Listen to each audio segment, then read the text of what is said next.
Tetapi ketika membaca satu ayat, tafsirannya bisa berbeda.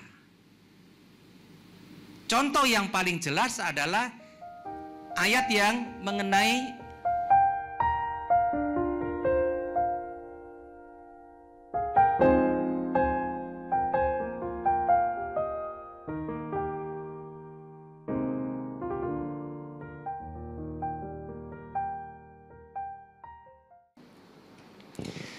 saudara-saudari yang terkasih, saya lebih baik berdiri saja supaya bisa melihat. Saya mulai dengan pendasaran dari pertemuan seperti ini. Ya. Mengapa kita perlu menjawab pertanyaan dari orang luar? Anda dalam khotbah tidak pernah diajar untuk bertengkar dengan kelompok lain. Anda seringkali tidak bisa menjawab karena memang tidak diberi bekal untuk menjawab. Tapi celakanya, karena Anda mungkin tidak tahu menjawab, Anda merasa bingung. Perlu diberi jawaban dengan alasan 1 Petrus dalam suratnya 1 Petrus pasal 3 ayat 15 sampai 16 menulis, siap sedialah pada segala waktu untuk memberi pertanggungan jawab. Dalam bahasa asli Yunani, pertanggungan jawab itu apologia. Kepada setiap orang yang meminta pertanggungan jawab dari kamu tentang pengharapan yang ada padamu. Dengan kata lain, memang kita perlu memberikan pertanggungan jawab. Paulus dalam surat-suratnya juga sering membela diri kalau diserang. Dan menerangkan berdasarkan ayat-ayat kitab suci, apa yang dia ajarkan itu sesuai dengan ajaran kitab suci. Dan di situ Paulus juga memakai kata kerja apologein. Jadi apologia itu kata benda, apologein itu kata kerjanya. Dan ilmunya apologetika. Ya, itu. Sekarang pendasaran teologisnya bukan dari kitab suci. Kita ini percaya bahwa Allah ada. Kita percaya bahwa Yesus itu anak Allah yang menjadi manusia dan seterusnya. Tetapi kalau kita tidak berpikir, hanya menelan mentah-mentah ajaran itu, kita akan mudah goyah. Kalau ditanya, lalu tidak bisa menjawab, kita goyah. Kita diberi Tuhan akal budi.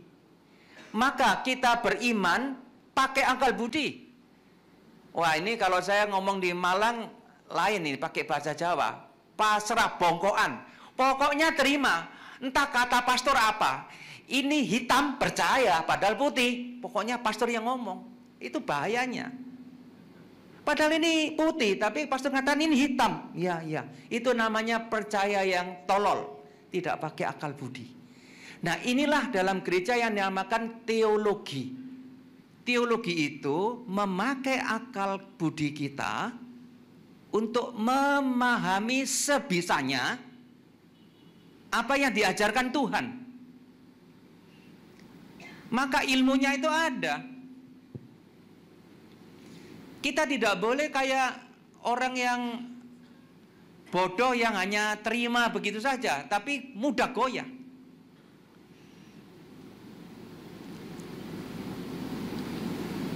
Banyak saudara kita mempersoalkan iman kita. Baru-baru ini juga ada yang mau jadi Katolik, yang diminta pertama langsung, tolong diterangkan kepada saya mengapa gereja Katolik menyembah patung. Saya bilang, siapa menyembah patung? Mengapa berdoa melalui Maria tidak langsung saja? Pertanyaan yang terus berulang. Di mana-mana ya itu saja pertanyaannya. Dan sekarang kesempatan pada pagi sampai siang jam 12 saya menanggapi pertanyaan-pertanyaan dari Anda, tetapi saya berikan pendasaran 20 menit kira-kira. Sekarang banyak orang Katolik meninggalkan gereja Katolik karena tidak memahami ajaran dengan benar. Silakan meninggalkan gereja Katolik kalau Anda sudah mengerti ajaran Katolik dan tidak suka. Tapi yang menyedihkan adalah belum mengerti ajaran Katolik, pindah. Cerita, waktu saya belum imam, 7-8 tahun yang lalu, pagi-pagi mau mengajar di sekolah, ada seorang ibu datang, minta waktu, saya katakan, wah Bu, saya tidak punya waktu, mau mengajar. Saya terkenal kalau mengajar disiplin, persis jam. Tapi saya penting ini, saya mau pindah gereja nih, sama mama disuruh pergi ke Romo. Aduh, ya sudah saya beri waktu 20 menit, saya bilang. Mulai dia buka notesnya, 1, gereja Katolik melanggar Alkitab. Karena pastor dan suster tidak kawin, padahal dalam kitab Kejadian dikatakan beranak cuculah. Ya. Langsung saya jawab, bahwa Alkitab kan saya buka. Oke, benar, dalam kitab Kejadian 1:26 sampai 28 itu ada tentang itu. Tapi jangan lupa dalam Matius 19 juga ada cerita Yesus mengatakan ada orang yang tidak menikah demi kerajaan surga. Ada ayat itu, Romo. Loh ada, kamu belum baca? Belum. Lah kalau begitu gimana? Yesus menikah enggak? Dia bingung. Enggak.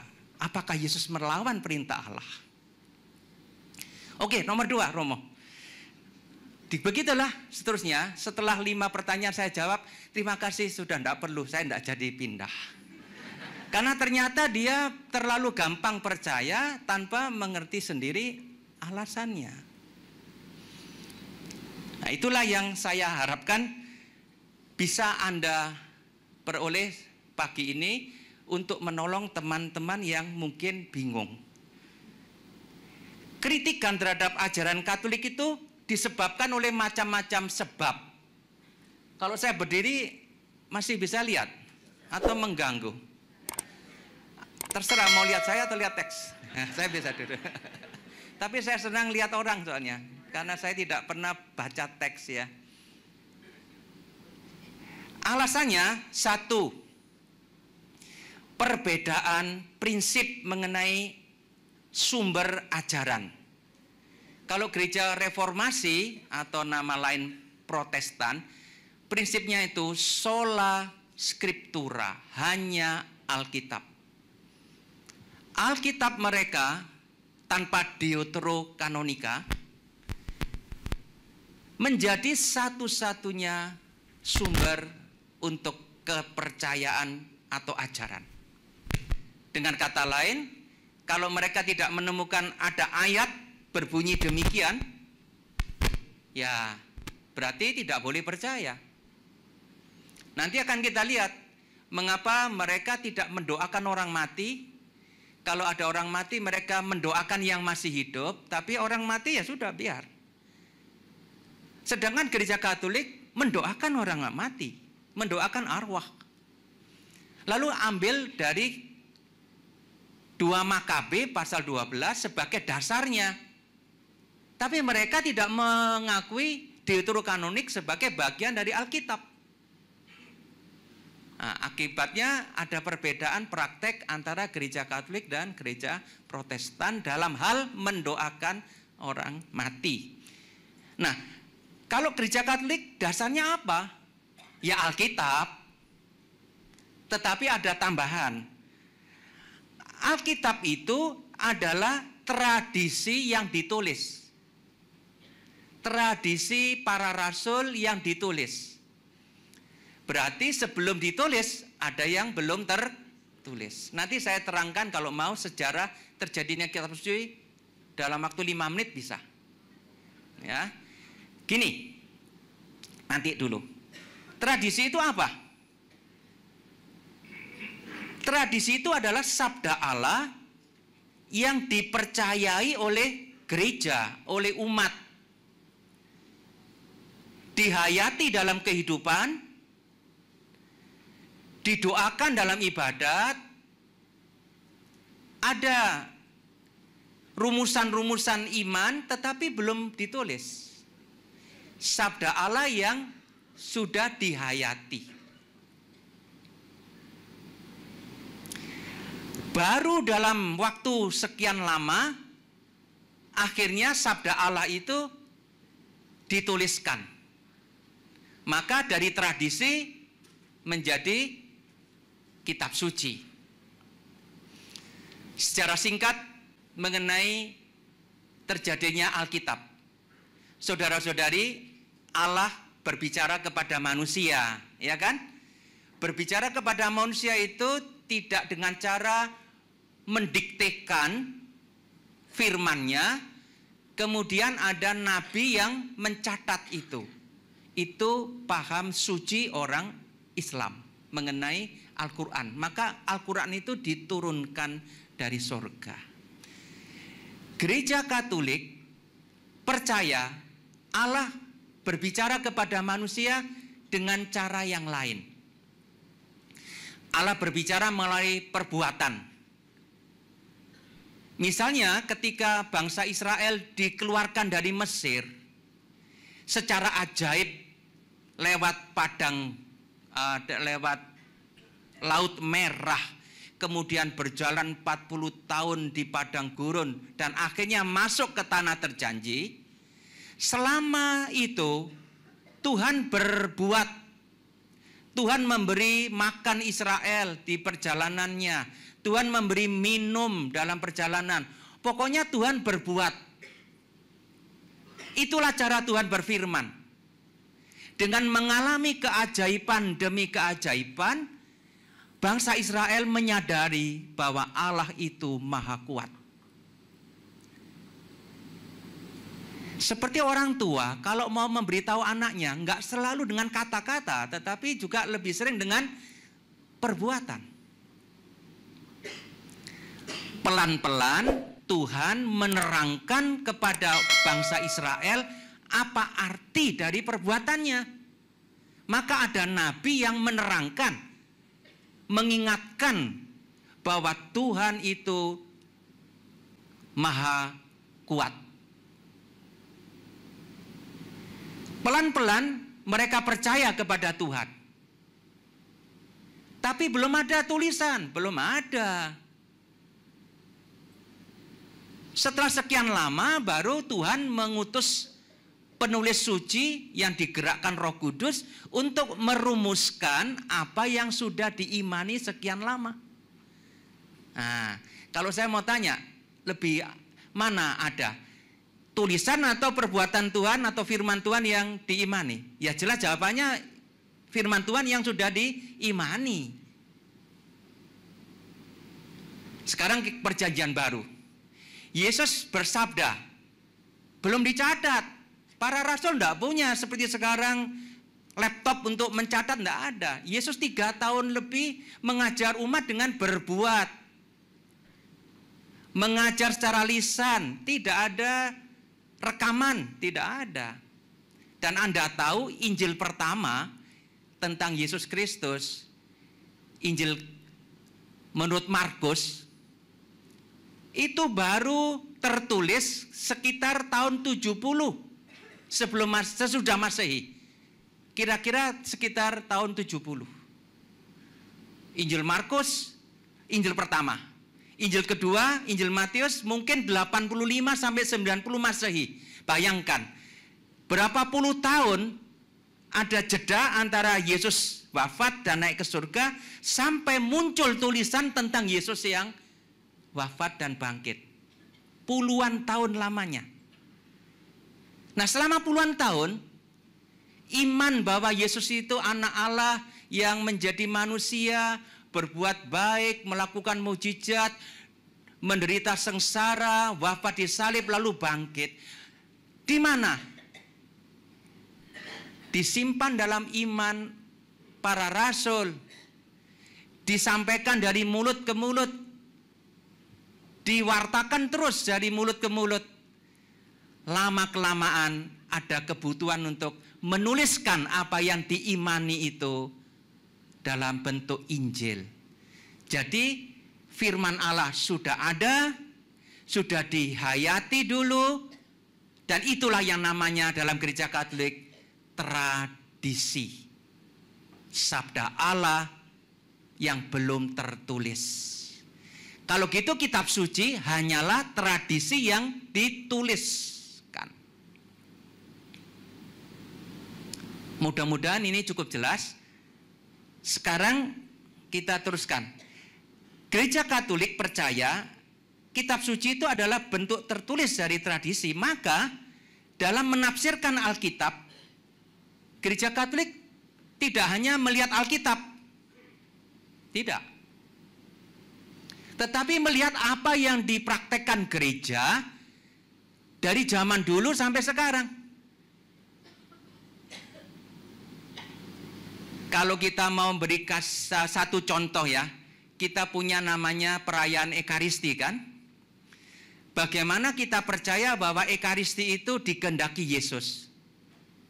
Kalau orang Protestan yang mengatakan ada perjamuan Tuhan, tentu akan membuka kisah sengsara, di mana Yesus pada malam terakhir mengadakan perjamuan terakhir dan mengatakan, lakukanlah ini sebagai kenangan akan daku. Ya kan? Gereja Katolik juga begitu, pegangannya juga apa yang tertulis. Tetapi jangan lupa, sebelum itu ditulis, orang Kristen sudah melakukan itu ke tahun. Maka ketika gereja Katolik mengajarkan Ekaristi itu sebagai perjamuan Tuhan, tidak hanya membaca Alkitab, tetapi melihat sejarah dari zaman para rasul sampai sekarang. Kan ada sejarahnya. Apa yang tidak tertulis secara jelas dalam Alkitab bisa ditemukan dalam sejarah dari zaman para rasul sampai sekarang. Apa itu yang tidak jelas? Sakramen tobat. Sakramen tobat kalau kita lihat dalam Alkitab ada 2 ayat. Tapi saya berikan satu dulu. Dalam Injil Yohanes, sesudah Yesus bangkit dari kematian dan menampakkan diri kepada para rasul, Yesus berkata apa? Terimalah Roh Kudus. Barang siapa kamu ampuni dosanya, dosanya diampuni. Ada ayat itu dalam Injil Yohanes. Barang siapa kamu ampuni dosanya, dosanya diampuni. Jadi para rasul mendapat apa? Kuasa untuk mengampuni dosa. Meskipun Allah sendiri yang bisa mengampuni. Tapi Allah bisa juga menitipkan kuasa itu kepada manusia. Tapi kalau hanya melihat begitu, kita tidak tahu apa maksud Yesus kan? Coba ada orang yang baru percaya pada Injil, baru bertobat, tiba-tiba mendapat Alkitab suruh baca, ngerti enggak itu?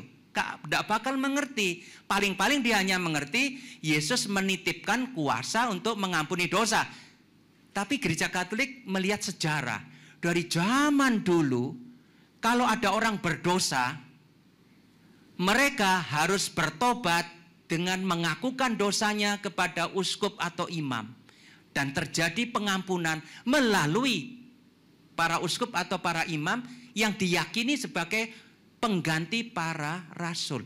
Praktek gereja dari zaman dulu, kalau orang berdosa itu tidak doa minta ampun langsung kepada Tuhan, tidak, tetapi melalui gereja. Nah, inilah yang membuat gereja Katolik yakin ada sakramen tobat. Karena itu gereja Protestan dengan Katolik berbeda, karena gereja Protestan tidak mau melihat ada tradisi ini. Ya sudah, tidak apa-apa, tapi kita tahu bahwa kita berbeda karena itu. Sudah hampir habis waktunya, lebih cepat. Faktor kedua, karena perbedaan jumlah Alkitab. Gereja Protestan menganggap bagian yang kita sebut Deuterokanonika, 7 bagian kitab suci, 7 kitab, bukan sabda Allah, Padahal gereja Katolik mengatakan itu bagian dari Alkitab. Jadi itu sabda Allah. Dengan akibat ada 2 Makabe pasal 12 tentang mendoakan orang mati. Mereka tidak percaya. Begitu. Faktor ketiga,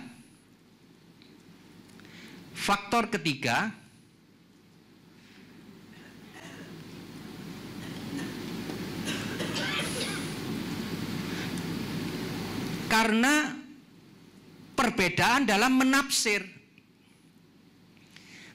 Alkitab orang Katolik yang bukan deuterokanonik kita beli dari gereja Protestan, atau bukan Protestan, gereja yang netral. Kita tahu ada yang namanya Lembaga Alkitab Indonesia. Kalau punya Katolik, Lembaga Biblika. Kita pesan kok pada mereka, terjemahan mereka kok yang kita pakai. Jadi titik koma pun persis sama. Tetapi ketika membaca satu ayat, tafsirannya bisa berbeda. Contoh yang paling jelas adalah ayat yang mengenai Petrus. Petrus, menurut gereja Katolik, paus pertama. Karena Yesus mengumpulkan para rasul dengan seorang sebagai pemimpin. Petrus selalu tampil sebagai yang pertama. Dalam daftar para rasul dia selalu disebut yang pertama. Ada apa-apa selalu Petrus yang muncul. Sesudah Yesus bangkit dari mati, Petrus yang muncul bersama Yohanes. Nah, dengan demikian gereja percaya Petrus itu pemimpin. Nah, dasar lain adalah Matius 16 ayat 18. Sesudah Petrus mengakui Yesus sebagai Mesias, Yesus berkata, "Engkau adalah Petrus, dan di atas batu karang ini aku akan mendirikan jemaatku." Nama Petrus, bahasa Aram, Kefa, artinya batu karang. Dan di atas batu karang ini kudirikan gerejaku. Kalau dari segi bahasa, kata ini kan berarti menunjuk ke yang baru disebut ya. Ini itu berarti menunjuk pada Petrus. Engkau itu Kefa, artinya batu karang. Dan di atas batu karang ini kudirikan gerejaku. Permainan kata yang tidak bisa diterjemahkan dalam bahasa Indonesia maupun bahasa lain. Tapi bahasa tertentu masih bisa. Contoh, perbandingan lain sekali. Misalnya ada anak diberi nama oleh bapaknya, "Engkau saya beri nama Untung, supaya kamu untung hidupmu." Ada permainan kata. Petrus itu nama diri sekaligus menjadi nasibnya, fungsinya. Petrus itu batu karang. Dan Yesus ingin mendirikan gerejanya di atas batu karang ini. Dengan kata lain, Petrus menjadi kepala gereja. Itu tafsiran Katolik. Tetapi gereja Protestan mengatakan, oh tidak. Bukan Petrus. Yang dimaksud adalah pengakuan Petrus. Jadi engkau adalah Petrus dan di atas pengakuanmu kudirikan gerejaku. Menurut gereja Katolik lebih logis yang dimaksud ini itu bukan pengakuan Petrus, tetapi Petrusnya. Maka mereka tidak punya paus, kita punya paus. Terserah mereka tidak mau punya paus, tetapi kita bisa mengerti mengapa kita punya paus. Nah, ini dasar dari ajaran tentang paus. Perbedaan tafsiran. Dan banyak beberapa ayat lain yang penting memang kita berbeda tafsiran. Itulah sebabnya kita berbeda juga dalam ajaran. Berikutnya, kesalahpahaman. Kadang orang tertentu menyalahkan gereja Katolik karena salah paham. Gereja Katolik mempunyai ajaran ajaran Paus itu tidak bisa sesat. Wah, padahal Paus bisa salah katanya. Benar. Paus pun bersalah, berdosa. Ajarannya bisa salah. Salah satu pertanyaan yang sudah masuk ke saya nanti tentang Paus Fransiskus yang mungkin dikritik oleh para kardinal karena ajarannya tidak cocok. Paus bisa salah, bisa. Tapi yang dimaksud gereja Katolik bukan segala yang keluar dari mulutnya tidak bisa salah. Yang dimaksud dengan ajaran tidak bisa sesat adalah kalau Paus dengan penuh kesadaran mendengarkan seluruh ajaran, seluruh uskup di seluruh dunia, mendengarkan umat, lalu dia mengatakan inilah iman Katolik. Dan dia mengatakan itu di atas tahtanya dan mengatakan mewakili gereja Katolik saya menyatakan inilah iman Katolik. Tidak pernah karena dia punya ide sendiri lalu mengumumkan ajaran lalu dianggap tidak bisa sesat. Dan Anda tahu baru satu kali terjadi Paus memakai hak tidak bisa sesatnya, yaitu ketika mengumumkan Maria diangkat ke surga.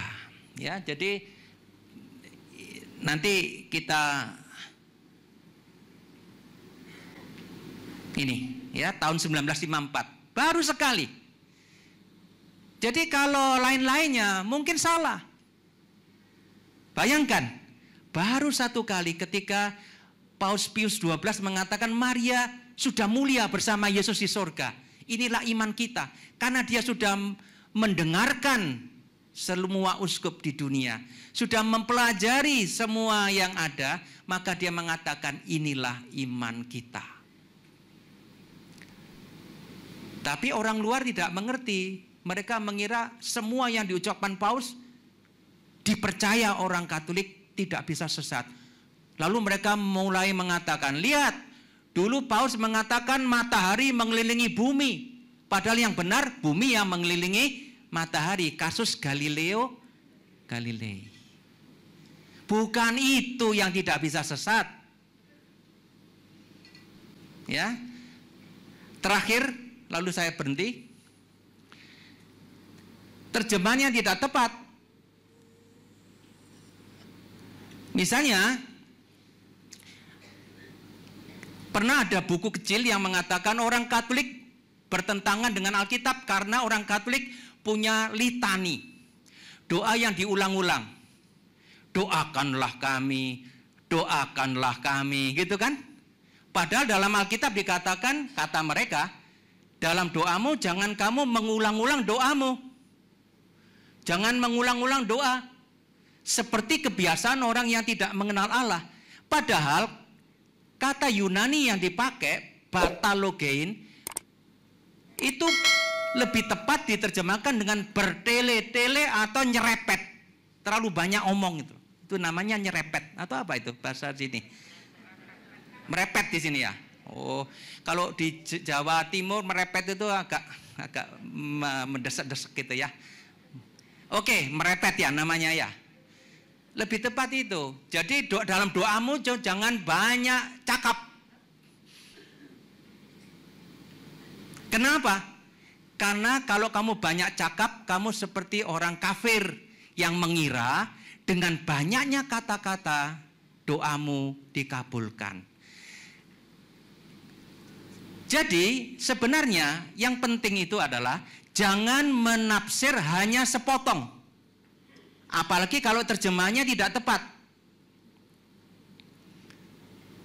Harus menafsir dengan melihat keseluruhan. Karena Yesus mengatakan seperti kebiasaan orang kafir.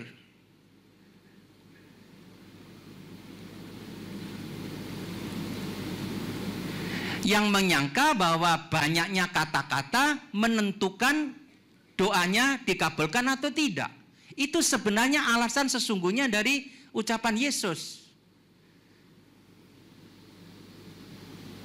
Orang kafir itu pakai mantra. Makin cepat, makin manjur, makin banyak doanya, terus jadi mantranya cepat sekali. Mereka mengira dewa kalau diberi mantra-mantra, makin banyak mantranya, dewanya kayak mabuk begitu lalu terpengaruh mengabulkan doa kita. Tidak, Allah kita tidak bisa dibuat mabuk dengan banyaknya kata-kata. Malah mungkin entah apa ya, jenuh gitu ya, mual dengan banyaknya kata-kata. Banyak doa singkat padat terkabul. Nah itu perbedaan apa? Salah tafsir. Sudah, saya kira cukup.